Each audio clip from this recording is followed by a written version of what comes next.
Главные события дня в эфире телеканала «Милет». Информационная программа «Хайберлер» в студии Нариман Тарсинова. Добрый вечер. Смотрите в нашем выпуске. Изменения в земельный закон внесли сегодня крымские парламентарии в ходе заседания Государственного совета республики. Итоги деятельности Государственного комитета по делам межнациональных отношений депортированных граждан за 2015 год. Грандиозное открытие всероссийского турнира по боксу, посвященное памяти героя России Алиме Абдынановой, состоялось в Ялте.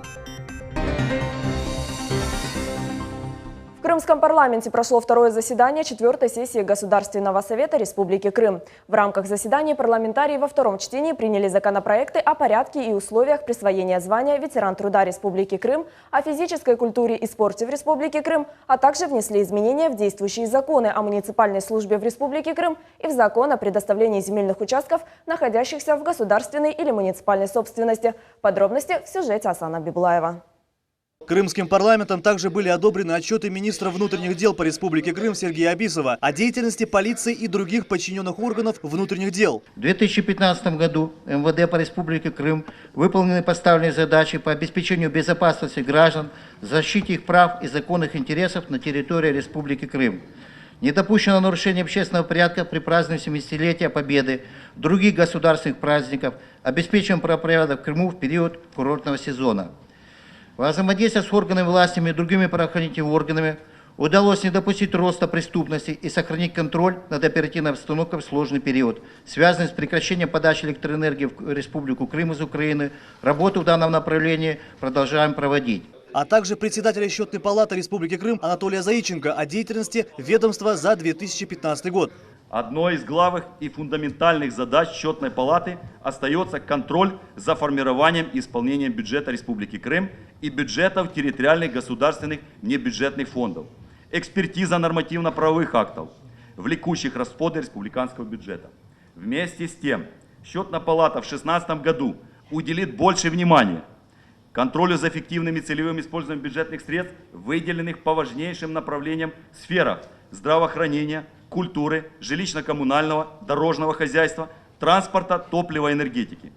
Анализу состояния наличия оформления правоустанавливающих документов на здания, сооружения и земельные участки. Кроме того, народные избранники заслушали информацию начальника управления ГИБДД Анатолия Борисенко в связи с ситуацией, связанной с приближением срока, определенного для перерегистрации автомобильного транспорта. Ввиду того, что перерегистрация транспортных средств проводилась на протяжении этих 2 лет, возникали некоторые моменты с перерегистрацией транспортных средств, которые в первую очередь были связаны. Вы помните, остро стоял вопрос по транспортным средствам, которые сначала не перерегистрировались у нас лица, которые управляли по доверенности, лизинговые и кредитные. Значит, было принято решение о том, что эти транспортные средства на основании 399-го постановления Российской Федерации мы стали регистрировать. Мы перешли работать на усиленный режим, поменяли подразделением МРЭО работу, пересмотрели регистрацию транспортных средств, пересмотрели внутренний распорядок и стали осуществлять работу в данном направлении. Кроме того, депутаты в первом чтении поддержали законопроект о порядке учета наемных домов социального использования и земельных участков, предоставленных или предназначенных для их строительства, а также поправки в республиканские законы об объектах культурного наследия в Республике Крым, об особенностях регулирования имущественных и земельных отношений на территории Республики Крым. Асан Бибулаев, Алишер Алимов, телеканал «Милет». В Государственном совете Республики Крым сегодня также подвели итоги деятельности Государственного комитета по делам межнациональных отношений и депортированных граждан за 2015 год. Подробности расскажет наш корреспондент Айша Шулакова. Председатель Государственного комитета по делам межнациональных отношений и депортированных граждан Республики Крым Заур Смирнов выступил с докладом о проделанной работе и о планах на текущий год. Он отметил, что был разработан ряд нормативно-правовых актов в сфере обеспечения межнационального согласия в Крыму. Проведены мероприятия по сохранению и развитию языка, культуры и традиций народов полуострова. Состоялось открытие Дома дружбы народов, медиацентра имени Исмаила Гаспринского. В перспективе продолжения работы по реализации указа президента Российской Федерации Владимира Путина о реабилитации репрессированных народов. На день годовщины принятия указа 21 апреля запланированы праздничные мероприятия. Мы планируем к этому дню также заселить дом на Фонтанах 90-квартирный и целый ряд других моментов. Не останутся Без внимания, конечно же, праздник Хайдерлес 3 мая, общекрымский праздник. Я уже не говорю, что это просто крымско-татарский, мы уже традиционно говорим крымский праздник Хайдерлес. И это будет большое мероприятие. Я уверен, что оно опять же соберет не менее 40 тысяч человек, как это в прошлом было году. Будет много сюрпризов, будет много артистов, много звезд. 18 мая на станции Сюрень состоится открытие одной из очередей мемориального комплекса. В целом завершить мемориал планируется к 2019 году. Сейчас разрабатывается программа по противодействию экстремизму и терроризму республики. Это будет государственная программа, и она обяжет практически все отрасли, которые сегодня существуют в республике, именно принимать самое активное участие в профилактике и в борьбе с этим сегодня мировым злом. При содействии заместителя председателя Совета министров республики Руслана Бальбека был организован и проведен хадж паломничества к святым местам мусульман Крыма. Более 300 человек совершили хадж по квоте. Было возобновлено строительство соборной мечети и определен генеральный подрядчик. Не турецкий подрядчик, это наш российский подрядчик, который имеет опыт работы в этом направлении и который взял на себя ответственность за реализацию столь важного проекта не только для Крыма, но и для России, поскольку мы знаем, что сегодня патронат над этим объектом взял на себя лично президент России Владимир Путин, и мы знаем, что муфтий Крыма обращался именно к нему с просьбой начать строительство. Сегодня уже практически завершены все работы по экспертизе проекта, и работы начинаются полным темпом. По словам Заура Смирнова, в ближайшее время начнется реализация федеральной целевой программы. Ее функционирование благоприятно скажется на обустройстве поселков компактного проживания крымских татар. Будет продолжена работа и по строительству жилья. Айша Шулакова, Дмитрий Низовой, телеканал «Миллет». В Симферополе продолжает существовать проблема вывоза мусора. Побывав на территории Каменского массива и близлежащих районов Симферополя, наша съемочная группа ознакомилась с ситуацией. Подробнее расскажет Сабрия Халиляева. Городской полигон твердых бытовых отходов располагается на территории Каменского массива. Сюда свозят мусор из всего Симферополя и Симферопольского района. Общая площадь свалки 26 гектаров. Гора мусора достигает 25 метров, высоту в 2 яруса. Людям, живущим рядом, запахи, исходящие от мусорки, приносят массу неудобств. С наступлением тепла атмосфера становится невыносимой. А медтипа, проживающий неподалеку от полигона, опасается за здоровье близких. Даже перекрывали дорогу те года, чтобы перенести вообще свалку.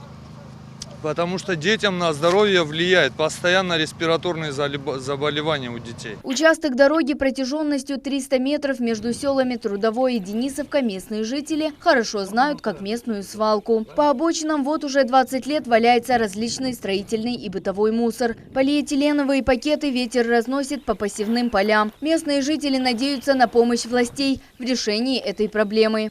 Ну, сейчас стараются, уберут уже. Сейчас у нас новый председатель сельсовета. Ну, я думаю, что уберут, наведут порядок. По словам главы Трудовского сельского поселения Андрея Данюка, свалка находится в стихийном опасном состоянии. Мусор сюда свозят не только жители Трудового и Денисовки, но и других населенных пунктов. Сельские руководители при поддержке местных предпринимателей и населения пытаются принять экстренные меры. Силами наших предпринимателей, силами жителей данная свалка в настоящий момент окультурена, произведены строительные работы, окопано вокруг, чтобы нельзя было подъезжать, выбрасывать мусор. И поселение осуществляет вывоз твердых бытовых отходов на Белогорский полигон, действующий на сегодняшний момент. По словам заместителя главы администрации Симферополя Тейфука Гафарова, в Симферополе и Симферопольском районе ситуация, связанная с вывозом мусора, налаживается. Например, район Ахмечеть Гафаров назвал одним из самых чистых. Данную практику планируется распространить на 7 районов компактного проживания, то есть полностью будет решена проблема нелегальных свалок, которые возникают, и будет полностью вывозиться мусор. То есть данный вопрос будет исчерпан абсолютно нормальным легальным способом. Тейфук Гафаров считает, что для того, чтобы избежать загрязнения бытовыми отходами, крымчанам нужно заблаговременно подписать договор о вывозе мусора со своих территорий. Алимия Кайбулаева, Сабрия Халиляева, Асан Зивадинов, Виктор Еланцев, телеканал «Миллет». Научно-практическая конференция, посвященная Всемирному дню воды, состоялась в Симферополе в Академии строительства и архитектуры КФУ имени Вернадского. На конференции обсуждали вопросы, связанные с внедрением энергосберегающих технологий в сельхозводоснабжении и способы минимизации рисков использования водных ресурсов Крыма. У меня своего рода такой к вам посыл. Именно выпускники НАПОКСа были авторами, были скажем так, именно разработчиками каких-то новых технологий, различных очных сооружений, независимо от того, водопроводные или канализационные, которые мы потом впоследствии внедряли бы в Крыму и гордились этим. На территории Российской Федерации праздник Всемирный день воды отмечается с 1995 года. Его девизом является «Вода – это жизнь». Воду принято считать одним из самых ценных природных ресурсов. Постоянный рост населения и развитие промышленного производства увеличивают значение воды и обостряют проблему необходимости ее экологической защиты. В Крыму в настоящий момент источниками водных ресурсов являются реки и подземные воды. В учебном центре Духовного управления мусульман Крыма организовали праздник для участников проекта «Яны Баар. Новая весна». Подробнее смотрите в нашем сюжете. Дети в возрасте от 3 до 6 лет на протяжении 4 месяцев посещали обучающие курсы, разработанные по специальной программе, которая позволяет малышам получать и освоить исламские знания в доступной игровой форме. За это время дети выучили основу арабского языка, исламского этикета, а также несколько религиозных песнопений и ляхи. Преподаватель исламских наук учебно-просветительского центра Ферида Абдулганиева отметила способность детей к изучению арабского языка и исламским наукам. Дети тут изучили арабский алфавит, поэтому мы сделали этот мини-праздник, чтобы они еще больше полюбили нашу религию. И также мы изучали жизнеописание пророка Мухаммада ﷺ и других пророков, и из их жизней, историй также с ними делились. Поэтому они брали для себя поучительные уроки. Также они выучили дуалар, который они будут теперь, иншаллах, принимать в своей жизни. И они, иншаллах, в скором времени тоже перейдут на Коран. На празднике дети в игровой форме поделились своими знаниями, чем порадовали родителей и учителей. По окончанию праздника для ребят были подготовлены подарки и угощения. Хочется, чтобы каждый ребенок ходил, чтобы все знали, мусульмане, они с рождения, а родители их делают уже такими, какие они вырастают. И хочется, чтобы каждый крымский татарин и вообще мусульманин ходил, конечно, на эти курсы. Родители отмечают, что их дети с удовольствием посещают исламские курсы и уже могут применить на практике полученные знания. Праздник очень понравился. Молодцы, конечно, такие маленькие дети читают. И вот я по своему внуку знаю, что он читает «Эльхамдулля» полностью. Көп сурелерін біле уже, вот Кульху Аллах хорошо знает, 2 реката намаза может полностью сделать вместе со мной. Очень довольна и побольше таких бы курсов. Большое спасибо тому, кто организовал все это. Огромное спасибо. Напомним, курсы исламских знаний для детей стартовали в ноябре прошлого года в Симферополе при содействии Духовного управления мусульман Крыма и города Севастополь. Занятия проводятся в рамках образовательного проекта «Файдалу Илим. Полезные знания» на базе учебно-просветительского центра. Гульнара Каримова, Дилавер Меджанов, телеканал Миллет. В Крымском инженерно-педагогическом университете состоялось интеллектуальное состязание «Что, где, когда». Студенты всех факультетов высшего учебного заведения разделились на команды. Кто из команд одержал победу, знает Фадиме Ситмамут. В Крымском инженерно-педагогическом университете интеллектуальная битва проходит впервые. Организаторами выступили факультет истории, искусства и крымско-татарского языка и литературы. Интеллектуальное состязание состояло из 2 частей. Всего участвовало 10 команд. Члены жюри внимательно следили за ходом игры и ставили оценки каждой команде. Ректор Крымского инженерно-педагогического университета Февзи Якубов отметил, что подобные игры порождают у студентов тягу к знаниям, поэтому в дальнейшем планируется регулярно проводить интеллектуальные конкурсы. Всем известно популярное «Что, где, когда». Это собрание интеллектуалов, это синтез мозгов. Вот мы тоже в свое время заняты поиском мозгов, развитием интеллекта. И это становится главным подчерком нашего университета.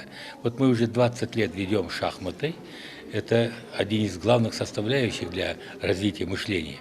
Вот то же самое здесь. Мы хотим быть такими же умными, как, скажем, те, кто играет в «Что, где, когда». Правда, до этого далеко, но капля по капле будет море. Доктор исторических наук, доцент высшего учебного заведения Владимир Поляков составлял вопросы для викторины и озвучивал их для студентов. По его мнению, особенность игры заключается в том, что необходимо понять логику ответов. Таким образом, каждый участник может проявить индивидуальность своего мышления. Доцент считает, что уровень знаний студента не главное. Гораздо важнее научить юных интеллектуалов самостоятельно мыслить. Мыслить порой нестандартно. И вот поэтому мы ставим вопросы порой так, что люди говорят, а что это? А потом начинают пробираться версии. преследуется и цель какая? Работа в команде. Вы обратили внимание, 6 человек, а решение надо получить одно. Приходится кому-то смирять свою гордыню, какие-то амбиции и так далее. Учить работать в команде. Учить искать совместное решение. Некоторые вопросы вызвали у участников затруднений, а на некоторые, наоборот, студенты отвечали с легкостью. Пока жюри подсчитывало количество правильных ответов, для гостей и участников викторины «Что, где, когда» студенты факультета искусств университета исполнили песни.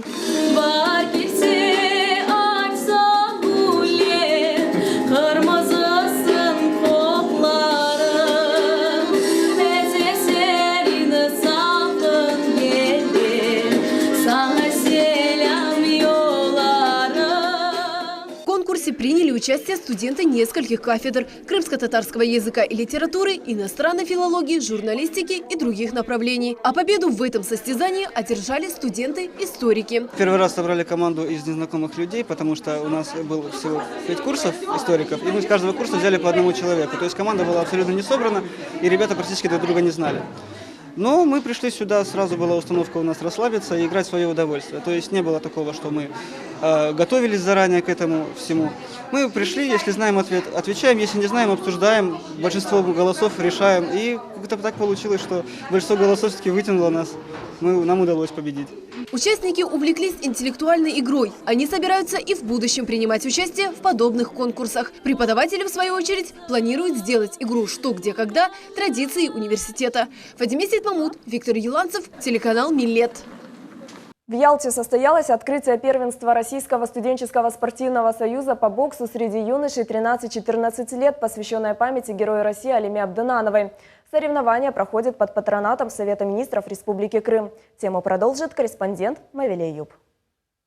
Около 100 юных боксеров из Крыма и из 14 регионов России собрались в спортивном комплексе Международного детского центра «Артек». Открытие соревнований началось с просмотра документального фильма, посвященного Герою России, крымско-татарской разведчице Алиме Абдынановой. Перед началом состязания было подписано соглашение о сотрудничестве между Российским студенческим спортивным союзом по боксу и Международным детским центром «Артек». Такие соревнования сегодня в «Артеке» посвящены Герою России Алиме Абдынановой, которая совершила подвиг в годы Великой Отечественной войны, пожертвовав своей жизнью для счастья всего советского народа. Спасибо ей, в память ей мы от татарского народа проводим этот турнир, чтобы все наши дети, которые бывают в Артеке, в Крыму, воспитывались, как она, были патриотами всей нашей страны. Военный оркестр 126-й отдельной бригады береговой обороны порадовал своим выступлением всех присутствующих.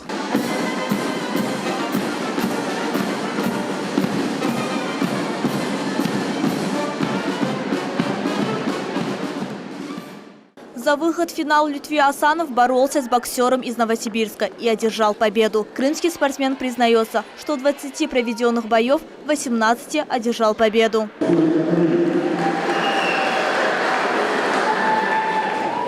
Мальчик хороший, он с Новороссийска. Я его первый раз вижу, но хорошо, с ним было тяжело боксировать. У него хорошая дыхалка, он идет вперед. Мастер спорта международного класса, тренер юниорской сборной Крыма. Виленсий Тосманов воспитал немало спортсменов. Его подопечные участвуют во всероссийских и республиканских соревнованиях, занимают призовые места. Сегодня один из его учеников, Размик Хачатрян, победил соперника. Я, конечно, оправдал, не все выполнил где-то. Вначале чуть тяжело было, а потом, в принципе, разобрался, слушал, все выполнял, молодец. Я перед каждым боем всегда ставлю перед собой цель выиграть. И это получается.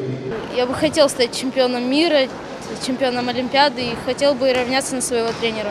Министр спорта Республики Крым Георгий Шестак пожелал всем участникам удачи и побед и выразил надежду, что соревнования станут традицией. Я хочу обратить внимание особенно, что вот это патриотическое, то, что в этом турнире девочка 19 лет Алиме, вот наша землячка, которая, значит, была, в общем-то, в застенках гестапо замучена фашистами, это очень символично. Это турнир, я считаю, он поднимает такую волну патриотизма среди наших вот здесь вот сидящих юношей. Закрытие турнира состоится 27 марта. По итогам будет сформирована сборная Крыма, которая будет представлять наш полуостров на первенстве России. Мавиле Юб, Виктор Еланцев, телеканал Миллет. Это все новости на сегодня. Завтра увидимся в это же время. Всего доброго.